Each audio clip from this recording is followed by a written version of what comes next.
देखिए अभी जांच शुरू हो चुका है और जो प्राथमिक जांच में सामने आया है कि जो क्रैश हुआ है कोहरे की वजह से हुआ है और जो है जो अजित पवार का विमान था वो भटक गया और जो पहाड़ी के पास आकर क्रैश हुआ बारामती में। फिलहाल जांच का सिलसिला शुरू हो चुका है, लेकिन लगातार जो है पवार परिवार के रिश्तेदार सभी लोग पहुंच रहे हैं। शरद पवार निकल चुके हैं और रोहित पवार पहुंच चुके हैं और एनसीपी अजित पवार गुट के जितने भी बड़े नेता हैं सभी लगातार बारामती पहुंच रहे हैं। जो सुमित्रा पवार, पार्थ पवार और जय पवार वहां पहुंच चुके हैं और पवार फैमिली के साथ साथ जितने भी एनसीपी के दोनों गुट, चाहे अजित पवार गुट हो चाहे शरद पवार गुट हो, सभी लोग पहुंच रहे हैं। महाराष्ट्र के मुख्यमंत्री देवेंद्र फडणवीस भी मुंबई से निकलने वाले हैं, एकनाथ शिंदे भी निकलने वाले हैं और सभी लोग बारामती पहुंच रहे हैं। फिलहाल जिस तरह से घटना हुआ लोगों को विश्वास नहीं हो रहा कि आज सुबह सुबह इतनी बड़ी दुर्घटना हो गई और हमारे बीच में जो है अजित पवार अब नहीं है। फिलहाल जांच का सिलसिला शुरू हो चुका है, लेकिन जिस तरह से अजित पवार का महाराष्ट्र की राजनीति में वर्चस्व रहा, जो जिस तरह से उनका बिंदास और अलग ही पहचान बना लिए थे और कहा जा रहा था कि अप्रैल महीने में जो दोनों एनसीपी है मर्ज हो जाएगी। कुछ दिन पहले ही हम उनसे बात किए थे, उन्होंने साफ से कहा था कि अब धीरे धीरे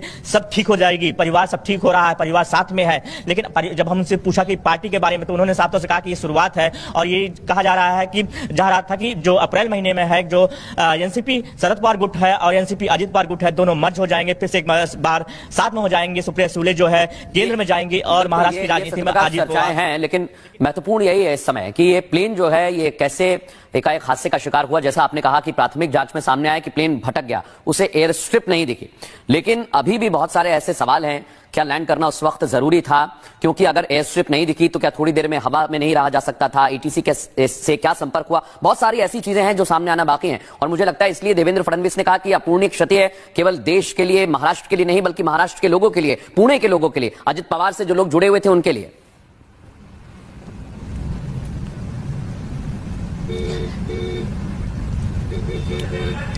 देखिए बारामती की बात करें तो बारामती में बारामती की बात करें तो बारामती पे वहां पर जहां घटनास्थल है वहां जांच की जो टीम है पहुंच चुकी है और जांच शुरू हो चुका है। पूरे जो जगह है उसको बैरिकेड कर दिया गया है और लगातार टीम जांच शुरू कर दी। लेकिन अजित पवार की बात करें तो अजित पवार का जिस तरह से यहाँ पे महाराष्ट्र की राजनीति में उनका अलग पहचान था, बेबाक थे और बिंदास थे और वो अलग राजनीति करना शुरू कर दिया था, हट के अपने चाचा से जो हट के राजनीति शुरू कर दिया था। अभी बारामती हाल की बताए तो बारामती में जो हॉस्पिटल है बारामती वहां पर उनका पार्थिव शरीर रखा गया है और जो भी परिवार वाले हैं सभी लोग पहुंच गए हैं, लगभग सब पहुंच गए हैं। Sharad Pawar on the way है, वो भी पहुंच रहे हैं और लगभग हजारों की संख्या में जो अजित पवार गुट के कार्यकर्ता है, दूसरे गुट के कार्यकर्ता हैं, सभी लोग लगातार बारामती पहुंच रहे हैं और वहां पे हॉस्पिटल के बगल आसपास पूरा लगभग 20,000 से ज्यादा लोग इकट्ठा हुए हैं। लोगों को विश्वास नहीं हो रहा कि अब हमारे बीच जो है अजित पवार नहीं रहे, क्योंकि सुबह जो 8:10 पे मुंबई से निकले थे और 8:50 पे जो है बारामती में उनका प्लेन क्रैश हुआ। जो जिला परिषद का चुनाव चल रहे हैं उसी को प्रचार के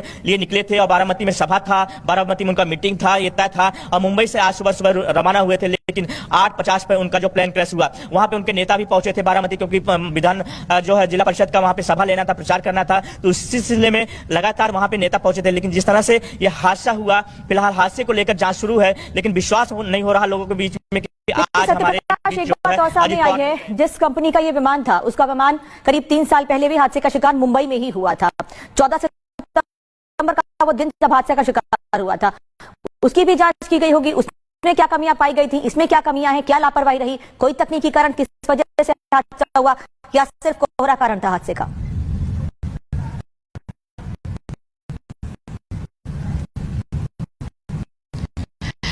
देखिए अभी फिलहाल ये जांच का सिलसिला शुरू हुआ है। प्राथमिक जो जांच आया है वो कोहरा बताया गया है, लेकिन जो बातें सामने आई कि इसी कंपनी का जो प्लेन था जो क्रैश हुआ था 3 साल पहले भी क्रैश हुआ था। लेकिन अब ये सवाल उठ रहा है कि आखिर अगर 3 साल पहले भी इसी तरह से इस कंपनी का जो प्लेन क्रैश हुआ था तो आखिर क्यों अजित पवार के साथ इसको लगाया गया था। लेकिन ये जांच की बात है, लेकिन फिलहाल कहीं न कहीं जिस तरह से जांच का सिलसिला बढ़ा है, जो प्राथमिक जांच है, जो वहां के पुलिस ऑफिसर कह रहे हैं कि जिस तरह से वहां पे धुंध था, जो लोग कह रहे हैं कि वहां पे काफी कोहरा था जब प्लेन क्रैश हो रहा था, उस समय काफी लोग वहां मौजूद भी थे, जो जानकारी मिल रही, जो गाँव वाले थे वहां पे मौजूद भी थे, तो कोहरा था। लेकिन फिलहाल ये जांच का सिलसिला है, जांच शुरू होगा, धीरे धीरे बातें सामने आ रही की थी जी।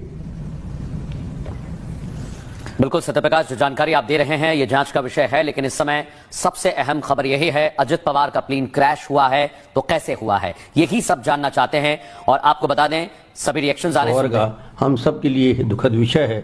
उनके आत्मा की शांति के लिए ईश्वर से मैं प्रार्थना करता हूं।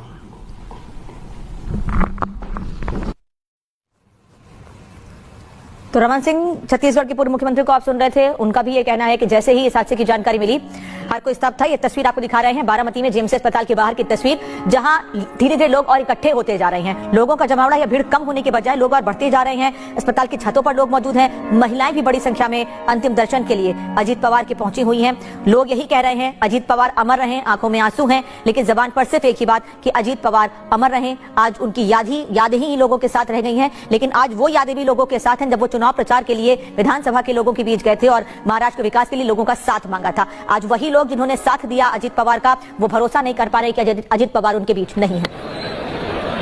ये तस्वीर, दो तस्वीर हम दिखा रहे हैं प्लेन क्रैश जहां अजित पवार का हुआ है उस जगह की तस्वीर, और ये दूसरी तस्वीर आपके सामने है अस्पताल की जहां उनके समर्थक पहुंच रहे हैं। जाहिर बात, समर्थकों में उदासी होगी, समर्थक विश्वास नहीं कर पा रहे होंगे, लेकिन उसके इतर एक तस्वीर जहां प्लेन क्रैश हुआ है वो तस्वीर भी कई सवाल खड़े करती है। और हम उस पूरे प्लेन को देख रहे हैं जो वीएसआर कंपनी संचालित करती थी, जिसे चलाया जाता था।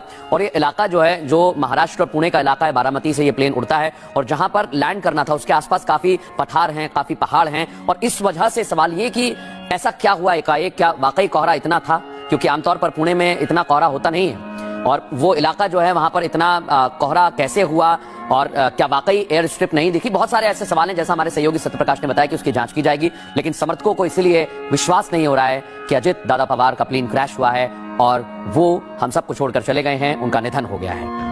और कुछ जानकारियां टीवी स्क्रीन पर चल रही हैं जो दर्शकों को बताना बेहद जरूरी है।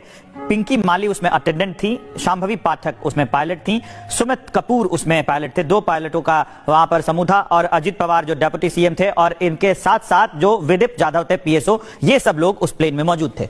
और आपको बता दें, देवेंद्र फडणवीस ने भी महाराष्ट्र में 3 दिन के राजकीय शोक की बात कही, और क्या कुछ कहा है सुनते हैं।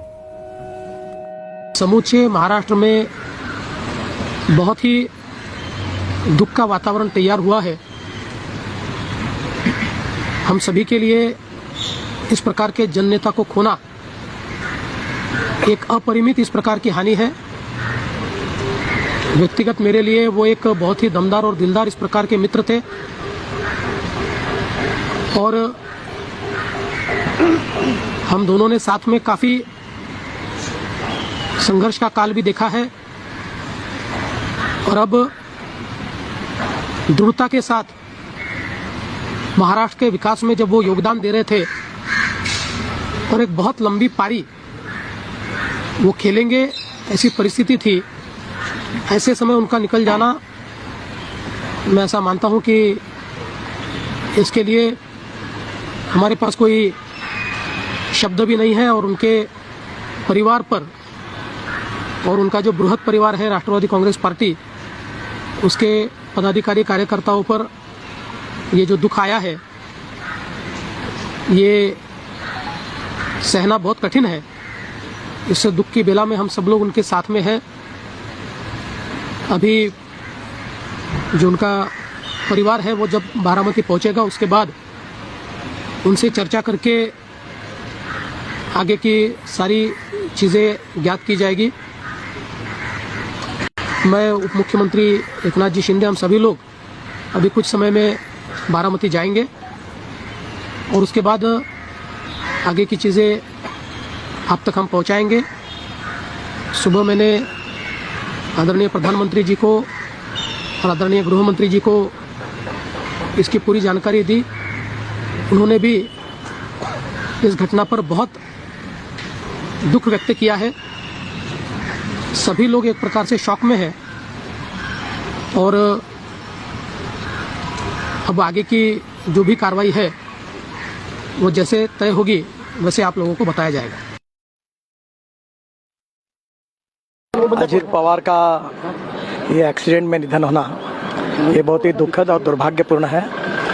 पिछले 40 साल से महाराष्ट्र के राजनीति में मेरे बहुत घनिष्ठ मित्र रहे, उनके मेरे पारिवारिक संबंध रहे।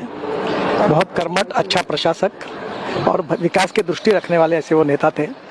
उनके जाने से बहुत बड़ा नुकसान हुआ है।